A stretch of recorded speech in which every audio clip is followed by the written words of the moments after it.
आपली इकॉनॉमी वाढली किंवा हे आपल्या इंडियाच्या बाहेर आपलं नाव झालं. बाकी तुम्ही स्थानिक मुद्द्यावर फक्त एका लोक कशावर वोटिंग करतात. सिलेंडर महाग झालं, पेट्रोल या 2-3 गोष्टीवरच. महागाई नाही आहे का? महागाई होतच राहणार. आता हे महाग इन्फ्लेशन हे तुमचं 60% वाढतच जाणार आहे. स्वतंत्र भारतातली सगळ्यात जास्त महागाई बीजेपीच्या काळात काँग्रेस असं म्हणतं. 2014पर्यंत लोक एखाद्या घरात एखादी टू व्हीलर असायची किंवा कार नसायची. आज तुम्ही 2024ला बघा, कार सगळीकडे होते. म्हणजे तुमचं इन्कम पण वाढतं, त्यानुसार महागाई वाढतात. रिपोर्ट तर असे आहेत, खुद गव्हर्नमेंट नरेंद्र मोदीची गव्हर्नमेंट रिपोर्ट देते की लोकांचं पर कॅपिटल इन्कम कमी झालं. पर कॅपिटल इन्कम नाही, उलट पर कॅपिटल इन्कम वाढलेले आपले. आता तुम्ही 2027ला आपली 5 ट्रिलियन इकॉनॉमी होणार आहे. जे आपलं काय म्हणतात $1000 होतं काहीतरी एकाच्या ह्याचं, ते वाढत चाललेलं आहे. आपल्याला 2 तरुण तडफदार म्हटलं तरी काय हरकत नाही. या तुम्ही पण. ठीक आहे, ओके, तुम्ही घ्या माईक. हां, तर तुम्हाला प्रश्न असणार आहे माझा पहिला असा. तुम्ही आत्ता मला म्हटले की वसंत मोरेचे तुम्ही समर्थक आहात आणि नंतर होतो आणि तुम्ही आता सांगितलं काय फायदा नाही आहे. तर का फायदा नाही बरं? आता वसंत मोरेचे समर्थक तुम्ही होते ना, अचानकच दूर झाला. वंचितनं तिकीट दिल्या. खूप एक मला असं वाटतं की बहुजन समर्थकांना पाठिंबा असायला पाहिजे आणि मिळेल पण. फक्त कात्रजमध्ये वसंत मोरेंची हवा दिसते की पूर्ण पुण्यात हवा आहे? काय वाटतं? कात्रजमध्ये हवा आहे त्यांची आणि सोशल मीडियावर फक्त हवा आहे, मतात रूपांतर होत नाही. जसं राज ठाकरे हवा सभेला लाख रुपये मत 10,000च पाडतात. बरोबर, असंच आहे. अच्छा, तर तुम्हाला काय वाटतं की माजी महापौर मुरलीधर मोहोळांना जे काही तिकीट दिले बीजेपीने आणि रवींद्र दंगेकर यांच्यात जी लढत होती ती लढत होणार होती, परंतु वसंत मोरेंना वंचितनं तिकीट दिल्यामुळं काय होईल याचा परिणाम? अच्छा, म्हणजे तुमचं म्हणणं मुरलीधर मोहोळ वन साईड निवडून येणार आहे? जर तिकीट दिलं नसतं तर टफ झालं. तिकीट दिल्यामुळे म्हणजे रवींद्र दंगेकरांचे मत विभाजन होऊन पूर्ण फायदा बीजेपीला होणार आहे. काय मुद्दे बीजेपीचे होते आणि काय मुद्दे तुमचे आहेत? तुम्ही काय मुद्दे बघून वोट देणार आहे वेळेस लोकसभेला?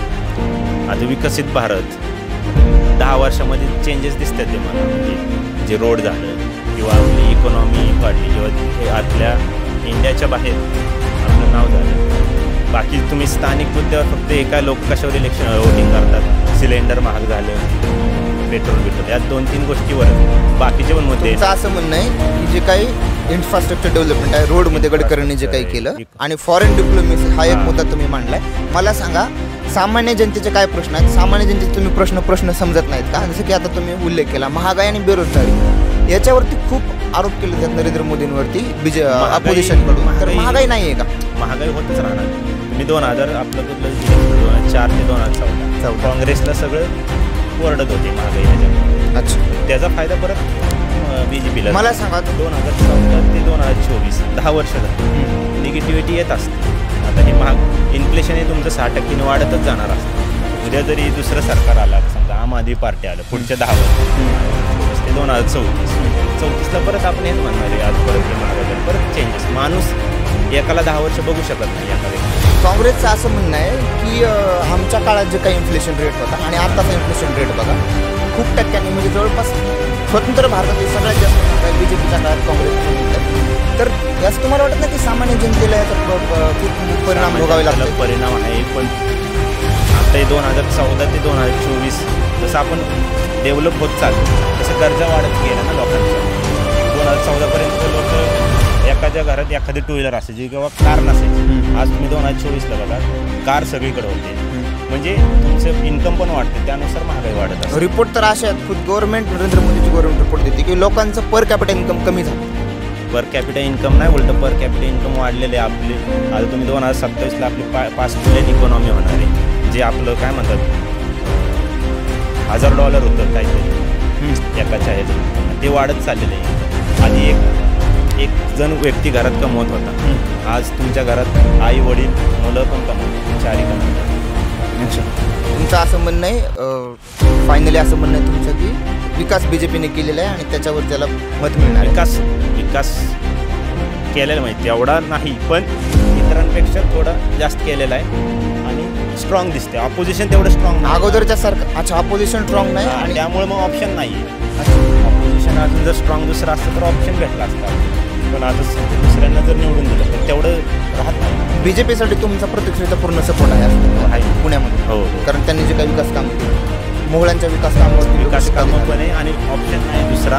आणि मोदी फिक्स दिसते ते येतं ते मत वाया घालतो. हां, तर विरोधकांचा असा आरोप असतो भारताची जी लोकशाही, भारताचे संविधान आहे त्याच्यावरती खूप मोठा दरोडा पडणार आहे बीजेपी जर 24 तारीख आता जर पडतोय असं नाही.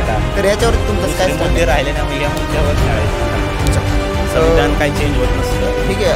या निवडणुकीच्या काळामध्ये दिल्लीच्या मुख्यमंत्र्यांना अटक करून जेलमध्ये टाकणं याच्याबद्दल काय स्टँड आहे? त्यांनी भ्रष्टाचार केला आहे का काय केला असेल तर बीजेपीचे फायदा होऊ शकतो.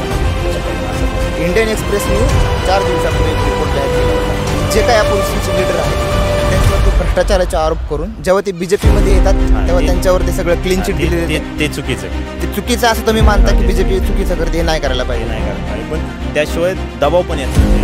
ईडी लावली सगळ्यांना तर दुसरा मग भ्रष्टाचार करताना विचार करत उद्या आपल्यावर पण. परंतु हे करते ते पूर्णतः चुकीचं आहे. ते चुकीचं असं नाही करायला पाहिजे निवडणुकीच्या काळावर.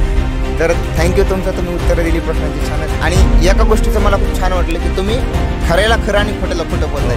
काही लोक जे खोटं ते पण खरं. नाही. थँक्यू.